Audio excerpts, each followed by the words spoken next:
Iran आणि Israel युद्धाला आता जवळपास 2 आठवडे ओलांडून गेले. अद्याप ही आखातातील युद्ध थांबायला तयार नाही आणि याचा परिणाम भारताच्या ग्रामीण भागात विशेष करून हॉटेल व्यवसायावरती झालेला आपल्याला पाहायला मिळतोय. नक्की हॉटेल व्यावसायिक सध्या कोणत्या परिस्थितीतून जात आहेत हे जाणून घेण्यासाठी आपण बारामतीमधील एका हॉटेलवरती आलेलो आहे. तत्पूर्वी हॉटेलच्या बाहेरचं मी दृश्य दाखवतो. हे समोरचं दृश्य आहे आणि या ठिकाणी बघू शकतो आपण की हे अगदीच लाकडाचे ढीगच्या ढीग या ठिकाणी पडलेले आहेत आणि सध्या हॉटेल व्यावसायिक जे आहेत ते चुलीचा आधार घेत आहेत. अर्थात जे हॉटेल चालतात ती दोन पद्धतीने चालतात. म्हणजे काही हॉटेल शेगडीचा गॅसचा आधार घेऊन चालतात, तर काही हॉटेल चुलीचा आधार घेऊन चालतात. कारण मांसाहारी जर जेवण असेल तर बऱ्यापैकी तिथं चुलीचा आधार घेतला जातो. मात्र असं म्हणता येणार नाही की 100% ते चुलीवर चालतात, तिथं गॅसचा आवश्यकता असते. हे हॉटेल आहे, इथं हॉटेल आविष्कार आहे. आतमध्ये आपण जाऊया आणि या ठिकाणची काय परिस्थिती आहे ती मी तुम्हाला दाखवण्याचा प्रयत्न करतो. उन्हात रखरखतं ऊन आहे, अशा परिस्थितीत हे खवय्ये जे आहेत ते या ठिकाणी जेवणासाठी आलेले आहेत. सध्याची परिस्थिती बघितली तर हॉटेल व्यावसायिकांना कमर्शियल जो गॅस आहे तो बिलकुल मिळत नाही आहे. पुरवठा जो आहे तो पूर्णपणे बंद ठेवण्यात आलेला आहे. अशा परिस्थितीत एका बाजूला ग्राहक टिकवणं आणि दुसऱ्या बाजूला व्यवसाय चालवणं, दुहेरी संकट हॉटेल व्यावसायिकांवरती आहे. आणि अशा परिस्थितीत हे हॉटेल या ठिकाणी चालतंय. आपण किचनमध्ये जाऊया, नक्की इथे काय चाललंय ते जाणून घेण्याचा प्रयत्न करू आणि ह्या हॉटेलचे मालक जे आहेत त्यांच्याशी आपण संवाद साधूया. आणि इथे आपण बघतोय की या ठिकाणी हे मांसाहारी जेवण जे आहे ते बनवलं जात आहे आणि हे जे कामगार आहेत ते या ठिकाणी जेवण जे आहेत ते तयार करतायत. या ठिकाणी हे संपूर्ण किचन जे आहे ते या ठिकाणी चालवलं जातं आहे. इथले मालक जे आहेत त्यांनाही बोलण्यात प्रयत्न काय आहे एकंदरीत कसे आहे, एकंदरीत हे कसं चालतंय व्यवस्थापन सध्या व्यवस्थापन हे आहे का नाही सगळं चुलीवरती चालू आहे. पूर्वी आपलं व्हेज आहे ना, व्हेज पूर्णपणे गॅसवरती व्हायचं. आता सध्या 6 दिवस झालं पूर्णही गॅसचा तुटवडा आहे. अतिशय उणीव जाणवती गॅसची आणि त्याच्यामुळे व्हेजचं किचन हे सध्या बंद आहे. फक्त आपलं नॉनव्हेजचं मटनच फक्त चालू आहे. बाकी सगळं वेळेवरती वगैरे थोडासा ताण होतोय, जरा मॅनेजमेंटला थोडासा ताण होतोय जरा वेळेत. कोणतं म्हणजे व्हेजचं किचन जे आहे ते तुम्ही पूर्णपणे बंद केलेलं आहे. तुम्हाला महिन्याकाठी किती सिलेंडर लागत होते आणि आज किती मिळतात? महिन्याकाठी आपल्याला 60 ते 70 सिलेंडर लागायचे. आज जवळजवळ 6 दिवस झालं एकही सिलेंडर आपल्याला भेटलेला नाही. बरं. त्याच्यामुळे पूर्ण व्हेजचं किचन बंद पडलेलं आहे. आता हे मटण पूर्ण चुलीवर होतं, आपण बघू शकता चूल आहे आपली ती. आपण चुलीकडे जाण्याचा प्रयत्न करूया, इथे कसं चालतंय काय. या महिला आहेत तिथं, मी हे चित्र आतलं दाखवतो आणि या पद्धतीनं जे ग्राहक इथे जेवायला येतात त्यांच्या भाकरीची व्यवस्था अशी चुलीवरती या ठिकाणी केली जाते. आणि या संपूर्ण महिला ज्या आहेत या ठिकाणी भाकरी बनवताना आपल्याला पाहायला मिळतात. मला एक दुसरा प्रश्न तुम्हाला विचारायचा आहे. आता महिन्याकाठी तुम्हाला 60 ते 70 सिलेंडर लागायचे आणि आता मात्र तुम्हाला एकही सिलेंडर मिळत नाही. अशा परिस्थितीत चुलीचा आधार घेतलाय. लाकूड स्वस्त आहे की महाग झालंय? लाकूड थोडंसं महाग झालेलं आहे.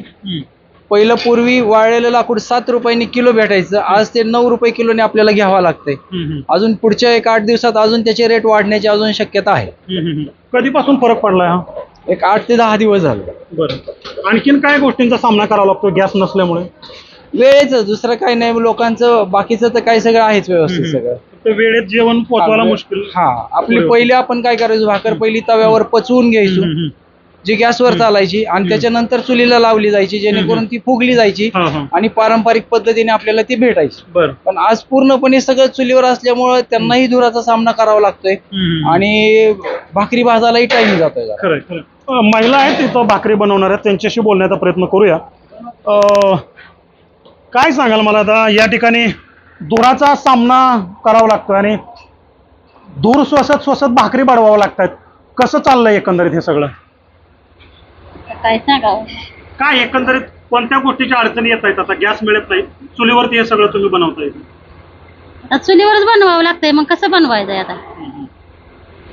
मग भाकरी बनतात का चुलीवरती, का जेवढ्या फास्ट बनवत होत्या तेवढ्या आता म्हणजे गॅसचा आधार असायचा, आता गॅसचा आधार नाहीये? आता गॅसचा आधार नाही, आता गॅस चुलीवर लय त्रास होतोय. काय त्रास होतो? डोळ्याला धुरानं जास्त त्रास होतोय गॅसपेक्षा चुलीवर लय त्रास होतोय. जास्त त्रास होतो. हा. धुराचा सामना करावा लागतोय महिलांना या ठिकाणी आणि ज्या गतीनं भाकरी बनायच्या कारण उष्णता वेळेत मिळायची जास्त आणि त्या पटीत चुलीवरती तसं काम होत नाही असं या महिलांचं म्हणणं आहे. आता हे इथे बघा ही कशी चूल पेटली आणि हे या ठिकाणी हे स्वयंपाक जो आहे तो या ठिकाणी बनतोय ते मालक आपल्याला दाखवतो. जरा उघडून दाखवा काय त्यामध्ये. हां, हे मांसाहारी जेवण या ठिकाणी बनतंय आणि खाली चूल जी आहे ती लोखंडी चूल तयार केलेली आहे आणि धुराचे लोट आपल्याला पाहायला मिळतात. अशा परिस्थितीत हे स्वयंपाक जो आहे जेवण जे आहे त्या ठिकाणी बनवलं जातं आणि त्याला एक्झॅक्ट फॅन लावून इथं व्यवस्थाही देखील आता या मालकाने केलेली आहे. एकंदरीत आपण बघतोय खूप मोठ्या संकटातून किंवा अडचणीतून हॉटेल व्यावसायिक जे ते सध्या जात आहेत. आता हॉटेलमध्ये काही ग्राहक आहेत ज्यांची जेवणं सुरू आहेत. आपण त्यांनाही बोलण्याचा प्रयत्न करू की काय समस्या येतात, वेळेवरती जेवण तुम्हाला मिळतं नाही मिळतं, काय त्यांचा अनुभव राहिला तेही जाणून घेण्याचा प्रयत्न करूया. इथं काही मंडळी जेवताना दिसत आहेत मला. इराण आणि इस्रायलचे युद्ध सुरू आहे जवळपास आता याच्यामध्ये 15 दिवस होऊन गेलेले आहेत. काय हॉटेलमध्ये जेवण वेळेवर मिळत आहेत, काय परिस्थिती आहेत? कारण गॅस तर अवेलेबल नाही आता, यांनी चुलीची व्यवस्था काढलेली आहे.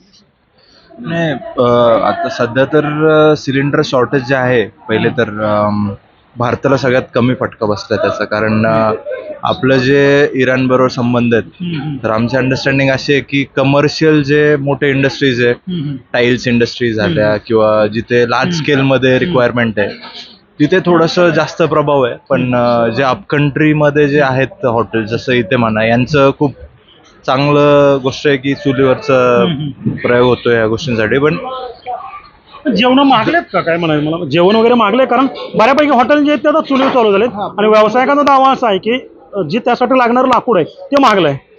पुण्यामध्ये नक्कीच महागलंय. म्हणजे पुण्यामध्ये ऑन अन ॲव्हरेज जेवढं 15 ते 20 आउटलेट असायचे चालू एखाद्या टाइमला तर ते आता 7, 8, 9 वर आलेत. बरं. जसं एखादी गोष्ट एखादं हॉटेल आहे ते त्यांनी डिस्क्लेमर लावलंय बाहेर की आम्ही बंद असो due to shortage. So yes प्रभाव तर पडलाय पण होपफुली आपल्या भारताला तर कमी पडला असेल. बरं. पण जेवण काही अंशी महागलेले आहेत, सामना करावा लागतोय. इतर काही इथे जेवणारे लोक आहेत त्यांच्याशी बोलूया. काय एकंदरीत जर बघितलं तर सध्या हॉटेल व्यावसायिक अडचणीतून जात आहेत आणि एकीकडे गॅस मिळत नाही, दुसरीकडे तुम्हाला त्यांना वेळेत जेवण पोहोचवावं लागतंय. सर्व्हिस मिळते? मिळते. बरं. म्हणजे फास्ट आहे सर्व्हिस. बरं. त्यातून दर कसा आहे, काय जेवण महागलंय वगैरे? कारण आता चुलीचा आधार घेतला जातोय, खूप कष्ट हॉटेल व्यावसायिकाला घ्यावी लागतात. नाही त्यातून पण मापातच आहे. म्हणजे असं काय नाही विषय. रिजनेबलच दर आहे. हा रिजनेबल परवडते म्हणून तर एवढी गर्दी आहे ना लोक येतात. बरं. तर हे या ठिकाणचे हॉटेलमध्ये जेवणारे ग्राहक होते. एकीकडे लाकूड महागलेलं आहे, दुसरीकडे सिलेंडर भेटत नाहीये. अशा परिस्थितीत एका बाजूला ग्राहक सांभाळायचा आहे, दुसऱ्या बाजूला व्यवसाय चालवायचा आहे आणि त्यातून पण वेळेत सर्व्हिस द्यायचे. याचा ज्याला आपण सुवर्ण मध्य ते साधण्याचा प्रयत्न या ठिकाणचे व्यावसायिक करतायत. मात्र लवकरात लवकर व्यावसायिक गॅसचा पुरवठा जो आहे तो वेळेत व्हावा अशी माफक अपेक्षा हॉटेल व्यावसायिकांची आहे. देवा राखोंडे, NDTV मराठी, बारामती.